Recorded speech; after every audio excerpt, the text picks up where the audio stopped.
A common question we get on lilacs is, my lilac is not blooming as well as it did when I first planted it or after the first 3 or 4 years. This is a real common problem, and I'm really talking about what I call clump growing lilacs, or these are the lilacs that have lots of shoots coming out of the base of the ground. So you can see lots of stems. You're going to see young stems, you're going to see older stems. You might see some stems as tall as 20 feet, and the diameter might be 5 inches. So what happens as the lilac gets older, the flowers are always usually at the tips of the lilac branches. So as the lilac gets older and grows, what happens is those flowers are 15 feet or more in the air. First thing is, when you have your lilac with foliage, it's hard to see the flowers because the flowers are hidden. They're way at the top of the tree. In addition to that, what you find with lilacs and the flowers that are at the tip of the stems, and the tips of the stems are near 10 or 15 feet tall, is the flower trusses, and these are the flowers, tend to be short and fat. So you have two choices. You can, by hand, over years, selectively prune some of the older branches, and these are the large old branches that you see here, and that takes a long time.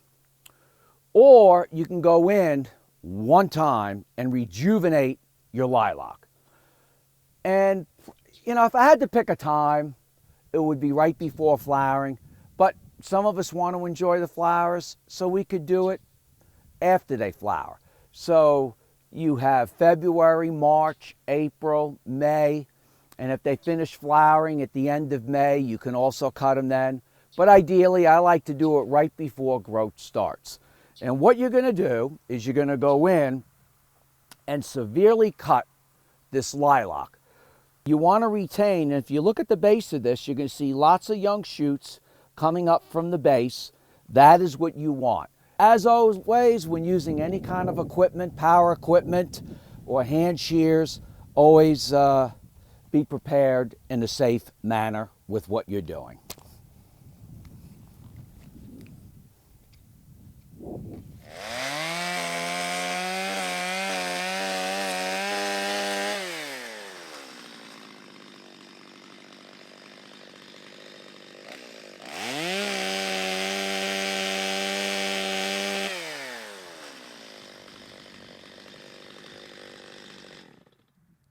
As you can see, I've tried to cut these down as low to the ground as possible while maintaining these nice young shoots.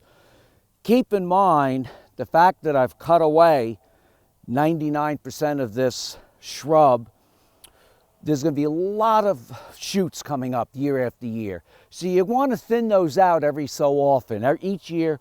And it's easy, just with the hand pruners, come in and just prune some of those to the ground so there's not too many. Within 3 years, this one's probably ready to flower anyway, but within 3 years, this will be about 3 times as big, and this one branch will be filled with multiple flowers. So you don't have to wait long. I'm Mark Viette. Join me next time in the garden. For more garden tips, go to inthegardenradio.com.